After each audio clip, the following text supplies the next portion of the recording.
하나님의 말씀은 요한복음 21장 17절 한 절 말씀입니다. 요한복음 21장 17절 한 절 말씀입니다.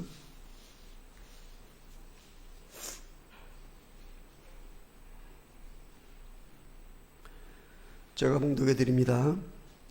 세 번째 이르시되 요한의 아들 시몬아 내가 나를 사랑하느냐 하시니 주께서 세 번째 내가 나를 사랑하느냐 하심으로 베드로가 근심하여 이르되 주님 모든 것을 아시오매 내가 주님을 사랑하는 줄을 주님께서 아시나이다. 예수께서 이르시되 내 양을 먹이라. 아멘. 기도합니다. 주님, 이 시간 우리의 흩어진 마음 모아 주님께 나갑니다. 오직 신뢰하는 자에게 주시는 하늘의 평강으로 우리를 덮어 주옵소서. 예수 그리스도의 이름으로 기도드립니다. 아멘. 오늘 본문의 배경은 갈릴리 호숫가입니다.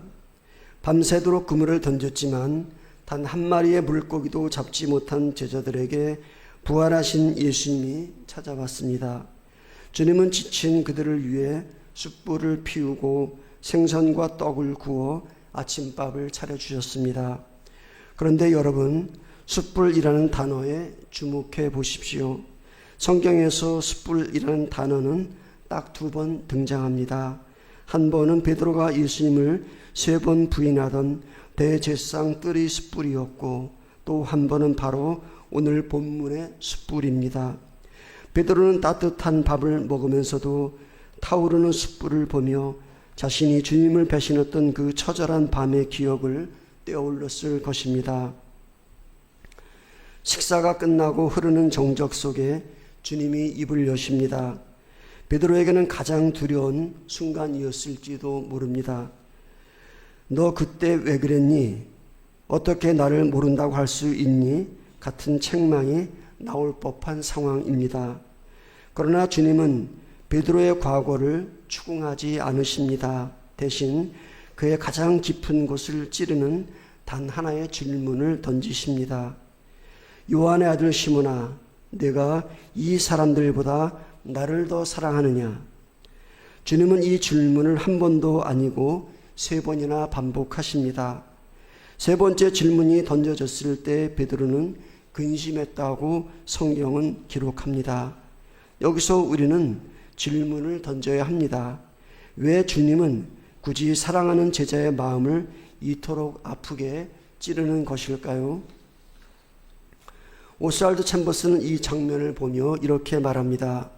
주님은 결코 우리를 몰아세우지 않으시지만 가장 민감한 부분을 찌르심으로 우리를 정직하게 만드신다. 오늘 우리는 이 불편하고도 거룩한 질문 앞에 서고자 합니다. 주님이 베드로의 아픈 곳을 찌르신 이유는 그를 부끄럽게 하기 위함이 아니라 그가 가진 가짜 자신감을 깨뜨리고 진짜 사랑을 회복시키기 위함이었습니다.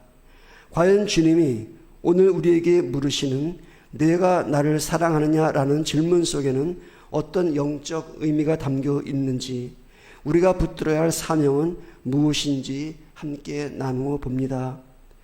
예수님은 왜 같은 질문을 세 번이나 던졌을까요? 베드로가 예수님을 세 번 부인했기 때문에 그 횟수를 맞춘 것일까요?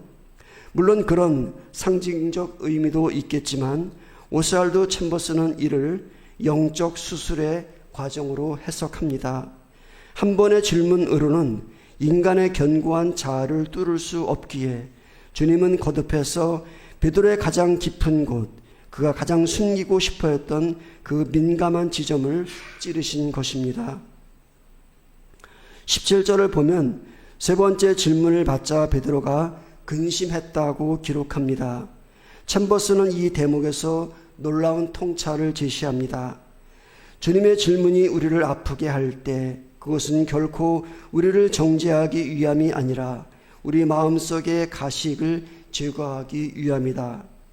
베드로에게는 아직 껍데기가 남아 있었습니다.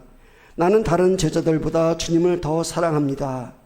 나는 죽을지언정 주님을 떠나지 않겠습니다. 라고 호언장담했던 그 인간적인 자신감과 종교적인 열심이라는 껍데기입니다. 주님은 질문을 통해 그 껍데기를 하나하나 벗겨내셨습니다. 베드로가 느낀 근심은 자신의 무능함을 직시하게 된 자의 정직한 통증이었습니다. 여러분, 의사가 환자의 아픈 부위를 세게 누르는 이유는 환자를 괴롭히기 위해서가 아니라 정확한 병명을 진단하고 치료하기 위해서입니다. 주님의 질문이 우리의 양심을 찌르고 평안하던 마음에 파문을 일으킬 때가 있습니다. 내가 정말 나를 위해 이 일을 하느냐? 아니면 내 명예를 위해 하느냐? 내가 고난 중에도 여전히 나를 사랑하느냐? 이 질문 앞에 서면 우리는 아픕니다. 부끄럽고 괴롭습니다. 그러나 챔버스는 이 통증을 거룩한 통증이라 부릅니다. 이 통증이 있어야만 비로소 내가 할 수 있다는 교만이라는 이름의 암덩어리가 제거되기 때문입니다. 베드로는 이제 더는 내가 주님을 이만큼 사랑합니다 라고 증명하려 애쓰지 않습니다. 껍데기가 다 벗겨지고 나니 비로소 자기 안에 아무것도 없음을 깨닫게 되었습니다. 사랑하는 교우 여러분, 주님의 질문이 여러분의 자존심을 건드리고 여러분의 헌신이 가짜가 아니냐고 물으실 때 도망가지 마십시오. 그 통증은 주님이 당신을 진짜로 만드시려는 사랑의 손길입니다. 내 안의 껍데기가 부서져야만 주님의 은혜가 머물 공간이 생깁니다. 세 번의 질문 끝에 베드로의 대답은 완전히 달라집니다. 이전에 베드로는 내가 주를 위해 목숨을 버리겠나이다 라며 자기 자신의 결단과 의지를 선택했습니다. 그러나 이제 베드로는 자기 자신을 쳐다보기를 멈춥니다. 주님, 모든 것을 아시오매. 여기에 놀라운 관점의 변화가 일어납니다. 내 사랑의 크기가 얼마나 되는지 증명하려던 베드로가 이제는 나보다 나를 더 잘 아시는 주님의 통찰력에 자신을 맡겨버립니다. 챔버스는 이를 자기 신뢰의 종말이라고 부릅니다. 내가 나를 어떻게 보느냐보다 주님이 나를 어떻게 보느냐가 더 중요해진 것입니다. 베드로의 고백은 나는 주님을 사랑할 자격도 실력도 없는 자입니다. 하지만 주님은 내 중심에 있는 아주 작은 떨림조차 알고 계시지 않습니까? 라는 처절한 항복입니다. 오스왈드 챔버스는 이렇게 말합니다. 우리가 자신의 감정을 믿는 단계를 지나 나를 나보다 더 잘 아시는 주님께 나를 완전히 내던질 때 진정한 관계가 시작된다. 항복은 패배가 아닙니다. 내 알량한 감정의 파도에 일희일비하지 말고 전지하신 주님의 사랑이라는 바다에 내 영혼의 닻을 내리는 것입니다. 주님, 제 사랑은 이토록 연약하지만 제가 주님을 사랑하고자 하는 이 마음만은 주께서 아십니다 라는 고백이 바로 진정한 제자의 고백입니다. 그렇다면 주님이 원하시는 사랑의 본질은 무엇일까요? 우리는 사랑을 뜨거운 기분이나 열정으로 오해할 때가 많습니다. 하지만 챔버스가 강조하듯 사랑의 본질은 주님과의 인격적인 일치에 있습니다. 주님은 베드로에게 대단한 성과나 완벽한 도덕성을 요구하신 것이 아닙니다. 주님은 오직 베드로의 마음이 누구에게 속해 있는지를 확인하고 싶으셨습니다. 진정한 사랑은 내가 주님께 드리는 선물이 아니라 내 무능함을 인정하고 주님의 사랑 안에 거하는 상태, 그 자체입니다. 베드로가 자신의 무력함을 인정하며 주님 품에 안겼을 때 비로소 끊어지지 않는 참된 사랑의 관계가 회복되었습니다. 베드로가 자신의 연약함을 인정하며 주님이 아십니다라고 항복했을 때 주님은 그 작은 고백을 큰 사랑으로 받아주셨습니다. 이 신비로운 사랑의 원리를 가장 잘 보여주는 이야기가 있습니다. 1900년도 초 이탈리아에 곤솔라따라는 한 수녀가 있었습니다. 그녀의 일생을 관통하는 단 하나의 표어는 이것이었습니다.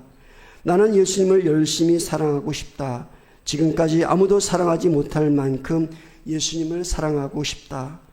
그녀는 사랑을 단순히 입술의 고백으로 남겨두지 않았습니다. 그녀가 세운 삶의 기준은 처절할 만큼 구체적이었습니다. 그녀는 주님을 사랑하기 위해 세 가지를 결단했습니다. 첫째, 끊임없이 사랑하는 마음을 바라는 것, 사랑을 멈추지 않는 호흡처럼 여겼습니다. 둘째, 모든 사람에게서 예수님을 보고 미소 짓는 것, 가장 낮은 자, 심지어 자신을 괴롭히는 자 안에서도 주님을 발견하려 했습니다. 셋째, 만사에 감사하는 것, 고통조차 주님의 은혜로 여겼습니다. 곤솔라따는 사랑의 가장 작은 길을 걸었습니다. 그녀가 병상에 누워 숨조차 쉬기 힘들었을 때 그녀의 사명은 대단한 업적이 아니었습니다. 옆 침대에서 각혈하며 고통받는 공산당원 환자에게 미소 지어주는 것, 몸이 부서지는 고통 속에서도 원망 대신 예수님 사랑합니다 라고 읊조리는 것, 그것이 그녀의 사명이었습니다. 그녀에게 예수님께서 주셨던 말씀이 전해지고 있습니다. 열심보다 사랑을 더 많이 가지도록 하라. 나는 사랑을 목말라 한다. 사랑이야말로 모든 일 중에서 내가 가장 바라는 것이다. 나는 네게서 큰 일을 요구하지 않는다. 작은 일을 요구한다. 그러나 그 작은 일에 한없는 사랑을 다 바치기 바란다. 주님은 베드로에게 세상을 뒤집는 영웅이 되라고 하지 않으셨습니다. 그저 내 눈앞에 있는 내 양을 먹이라는 작은 순종을 요구하셨습니다. 챔버스의 통찰처럼 주님은 우리의 열심보다 그 속에 담긴 사랑에 목말라 하십니다. 여러분, 베드로가 이 사랑의 법을 깨달았을 때 그의 근심은 사라졌습니다. 이제 그는 자신의 실명을 증명해야 한다는 부담감을 내려놓고 오직 주님을 사랑하는 마음 하나로 일어설 수 있게 되었습니다. 자신의 껍데기를 벗고 주님의 전지하심에 항복하며 이 숭고한 사랑의 원리를 가슴에 품은 자에게 주님은 마지막으로 엄중하고도 영광스러운 사명을 맡깁니다. 내 양을 먹이라. 예수님은 곤솔라따 수녀에게 사랑의 핵심을 이렇게 말씀하셨습니다. 나는 네게서 큰 일을 요구하지 않는다. 작은 일을 요구한다. 그러나 그 작은 일에 한없는 사랑을 다 바치기 바란다. 이 말씀은 오늘 본문의 베드로가 마주한 부르심과 정확히 일치합니다. 주님은 베드로에게 온 유대와 사마리아를 뒤집어 놓으라는 거창을 과업을 먼저 주지 않으셨습니다. 대신 그저 내 양을 먹이라 라고 말씀하셨습니다. 바로 눈앞에 있는 성도, 내 곁에 있는 영혼을 돌보는 그 작은 일에 주님을 향한 사랑을 담으라는 것입니다. 곤솔라따 수녀가 평생 실천했던 것처럼 사랑은 대단한 업적을 쌓는 것이 아니라 주님을 향한 뜨거운 중심을 가지고 내게 주어진 일상을 주님의 이름으로 살아내는 것입니다. 자신의 껍데기가 다 벗겨지고 오직 주님을 향한 사랑만 남은 베드로에게 주님은 비로소 사명을 맡기십니다. 주님은 왜 베드로가 완전히 깨지고 낮아졌을 때 이 명령을 주셨을까요? 자기 자신을 신뢰하는 사람은 양에게 주님의 생명을 흘려보내는 것이 아니라 자기의 자기의 오름을 먹이기 때문입니다. 오스왈드 찰머스는 강조합니다. 주님을 향한 개인적인 사랑이 동기가 되지 않는 봉사는 결국 자기 만족으로 전락한다. 여기서 개인적인 사랑이란 단순히 도덕적인 의무감이나 종교적인 열심을 넘어서는 애정과 자발성과 친밀함의 사랑을 말합니다. 이제 베드로는 자기심이 아닌 주님이 아십니다라는 항복의 고백 위에 세워진 주님을 향한 사랑으로 일어섭니다. 이것이 진정한 회복이며 사명자로의 파송입니다. 사랑하는 교우 여러분, 오늘 여러분이 교회에서 봉사하고 가정에서 헌신하며 일터에서 정직하게 살아가는 유일한 동기는 무엇입니까? 혹시 남들에게 인정받고 싶은 마음이나 하지 않으면 안 될 것 같은 의무감은 아닙니까? 주님은 오늘 우리에게 요청하십니다. 여러분의 작은 일에 사랑을 담으십시오. 이름 없이 드리는 주일의 봉사 속에, 자녀를 돌보는 반복되는 일상의 고단함 속에, 아무도 알아주지 않는 눈물의 기도 속에 주님을 사랑하기 때문에 이 일을 합니다라는 고백이 있다면 주님은 그것을 세상을 바꾸는 큰 일보다 귀하게 여기십니다. 설교를 마칩니다. 예수님은 오늘 우리에게도 핵심을 찌르는 질문을 던지십니다. 내가 나를 사랑하느냐? 이 질문은 우리를 괴롭히려는 질문이 아닙니다. 우리를 실패의 자리에서 일으켜 세워 다시 영광스러운 사명의 자리로 보내시려는 사랑의 초청입니다. 베드로처럼 그리고 곤솔라타 수녀처럼 정직하게 주님 앞에 대답합시다. 주님, 제 사랑은 이토록 연약하지만 제가 주님을 사랑하는 줄을 주님께서 아십니다. 이제 그 사랑 하나만을 의지하여 제게 맡겨주신 양들을 먹이겠습니다. 주님께서 이 고백이 진정한 회복과 사명의 길로 인도하는 저와 여러분 되고자 이 말씀을 함께 나누었습니다. 기도합니다. 주님, 나 자신도 나를 알지 못하는 내 안의 가짜 자신감을 내려놓기를 원합니다. 오직 주님을 향한 사랑으로만 채워지게 하옵소서. 일보다 주님과의 관계를 최우선으로 삼게 하옵소서. 그리하여 내게 맡겨진 작은 일들을 주님을 향한 한없는 사랑으로 감당하게 하옵소서. 예수 그리스도의 이름으로 기도합니다. 아멘.